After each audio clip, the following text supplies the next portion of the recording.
হাদিসের মধ্যে আসছে, সকলে মিলে সালাফগণের ইতিহাস থেকে পাওয়া যায়, হযরতে আবু বকরকে বলল, আল্লাহর নবী যেহেতু নাই, আপনি আল্লাহর নবীর বন্ধু ছিলেন, গারে হেরার আপনি সহকারী ছিলেন, ওই গুহার মধ্যে, হেরা গুহার মধ্যে আপনি কুনার সঙ্গী ছিলেন, আপনি সকলের মুরব্বী, আপনি হবেন আমির, আপনি হলেন মুসলমানদের আল্লাহর নবীর পরের আমির, খলিফা।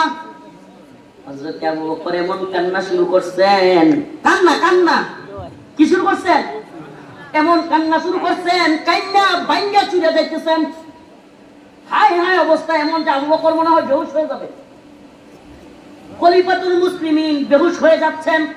সকলে বলতেছে, ইয়া আমিরুল মুমিনিন, আপনি তো ইচ্ছা করে হন নাই, আপনাকে করা হয়েছে, কান্দেন না।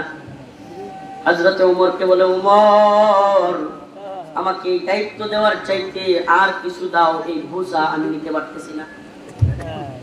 একদল কান্দে, আমারে নেতা বানাও, আমারে নেতা বানাও, আর আমাদের সালাফগণ, আমাদের সাহাবায়ে কেরাম কান্না করতেন, সুবহানাল্লাহ।